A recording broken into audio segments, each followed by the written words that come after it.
Olá! Hoje a gente vai fazer uma análise de um material bem específico que recebemos. É a transcrição de um vídeo do canal Paulo Figueiredo Show e o tema é a suposta reação dos Estados Unidos a uma hipotética prisão do ex-presidente Jair Bolsonaro. Exato.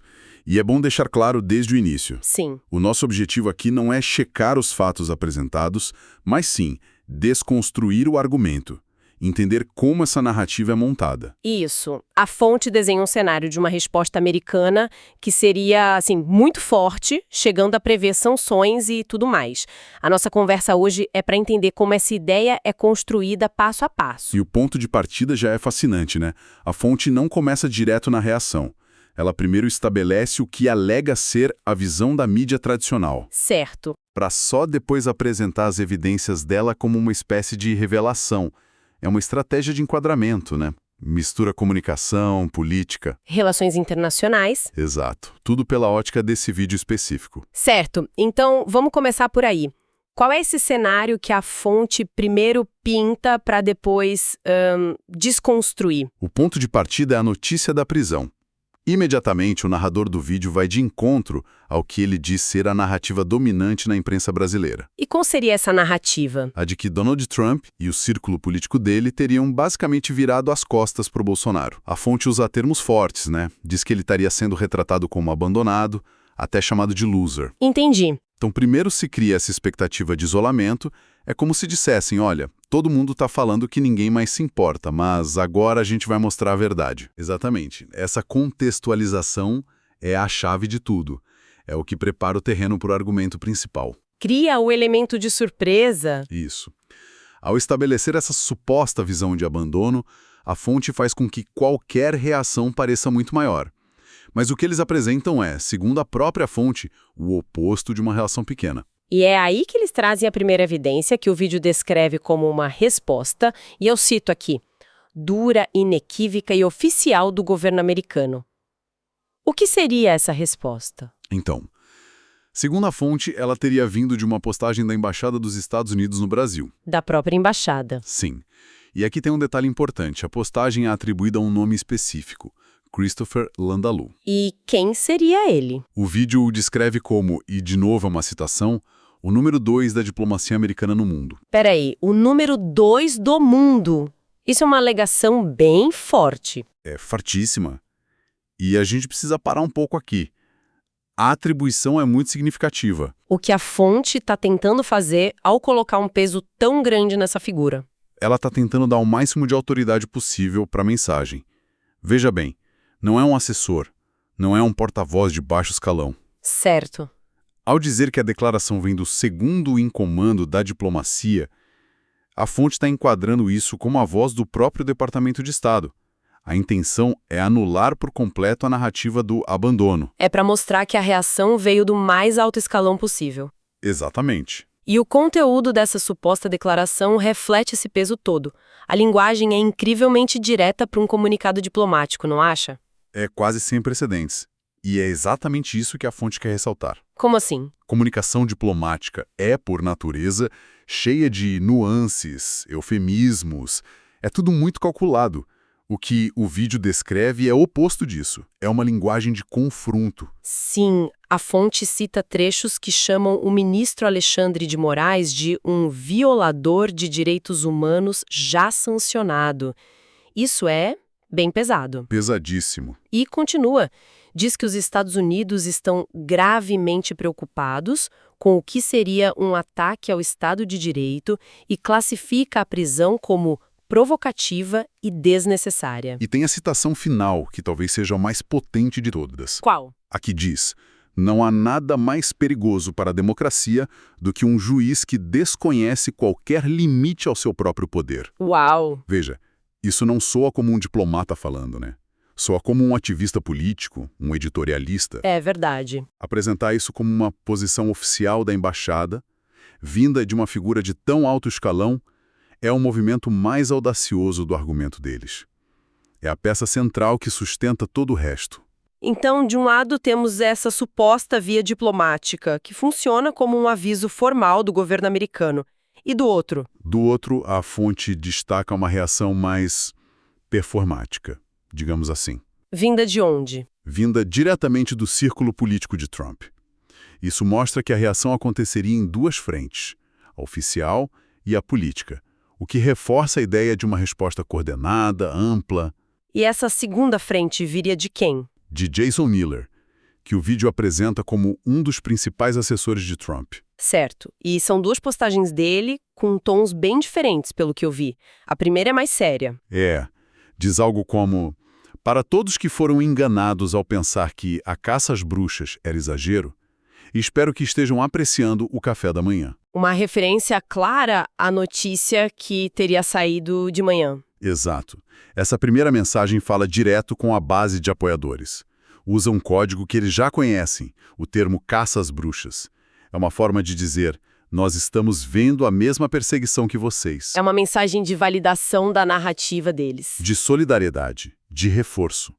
Mas a segunda postagem é a que mais chama a atenção pelo estilo. Sim, essa é bem diferente. À primeira vista parece até um pouco infantil, né? Usar a cultura pop para um assunto desses. Parece. Mas o que parece infantil pode ser uma tática de comunicação extremamente eficaz no ambiente digital de hoje. Como assim? A fonte descreve uma foto do ministro Alexandre de Moraes como o Voldemort de Harry Potter. Isso. E a legenda é "O inverno está chegando", de Game of Thrones.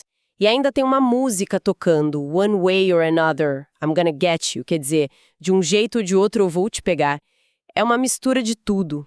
E essa mistura é totalmente proposital. Pense bem, essa tática ignora os canais de mídia tradicionais. Você não precisa de um editorial de jornal para explicar sua posição. É mais direto. Um meme poderoso como esse criou uma verdade emocional instantânea para o público-alvo.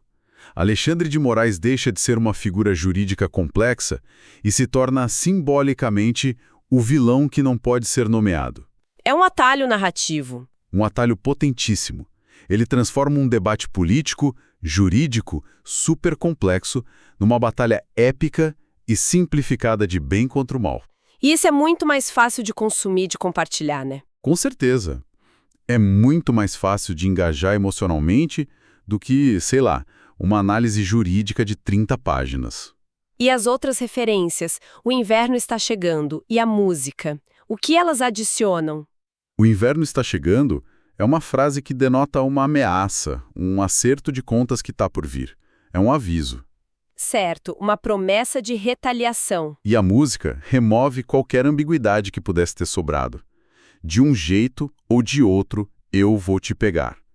Não é só uma crítica, é uma promessa de retribuição, bem clara. É um pacote de comunicação completo, então. Perfeito. A imagem representa o mal, as legendas prometem as consequências.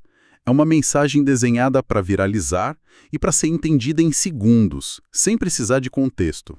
Ok, então a fonte nos apresenta uma reação supostamente oficial e outra que é política e viral. A partir daí, o vídeo começa a conectar esses pontos para traçar as consequências futuras, o que tudo isso significa segundo o narrador.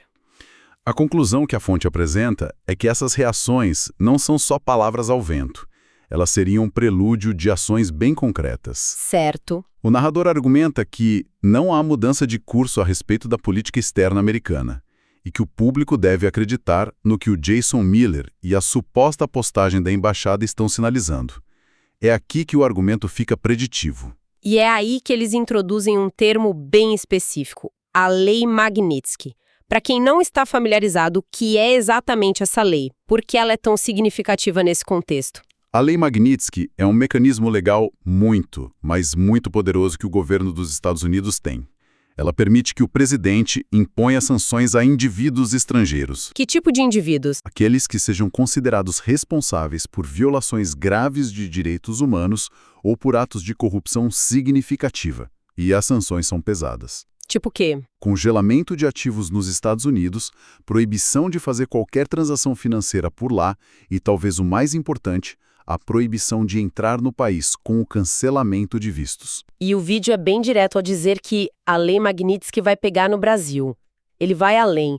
Sugere que novos vistos serão cassados e que poderíamos ter pessoas sancionadas em altas esferas do poder. Exato. A menção a essa lei transforma a discussão.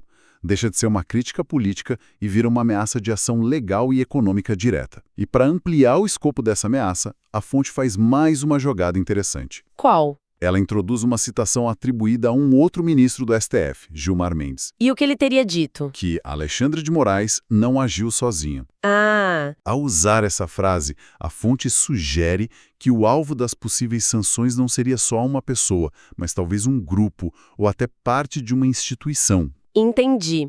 Então a ameaça deixa de ser individual e passa a ser potencialmente sistêmica. A mensagem para o público do vídeo é que a limpeza, como eles talvez vejam, poderia ser muito mais ampla. Precisamente.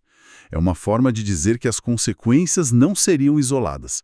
A fonte está, na prática, usando a possibilidade de uma ação externa para influenciar a percepção sobre a dinâmica do poder interno no Brasil. E aí a narrativa se fecha. Se fecha perfeitamente. Começa com o suposto abandono, prova o contrário com reações fortes e termina com a promessa de consequências severas. Resumindo, então, a análise que essa fonte nos apresenta é a de uma narrativa muito bem amarrada. Ela parte de uma suposta percepção de fraqueza e isolamento Isso. e a desconstrói ponto a ponto. Primeiro, com uma suposta declaração oficial e contundente da diplomacia americana. Depois, com a reação viral e politicamente carregada do círculo de Trump. E, por fim, conecta esses dois pontos a um futuro de consequências graves, tangíveis, personificadas na ameaça de sanções através da Lei Magnitsky. Ela contesta a ideia de abandono e a substitui por uma de apoio ativo e até retaliatório. E toda essa discussão, baseada unicamente neste material que analisamos, nos deixa com uma pergunta para refletir, eu acho. Sim, a fonte se concentra intensamente na resposta externa como um fator de pressão. Exato. E isso nos leva a pensar: como essas narrativas sobre intervenção internacional, sejam elas reais ou só uma possibilidade, como elas acabam moldando a dinâmica política e a percepção pública dentro de um país? É uma boa pergunta. O que acontece quando um conflito jurídico, que é interno, é deliberadamente reenquadrado como uma peça em um tabuleiro geopolítico global? Fica aí a reflexão.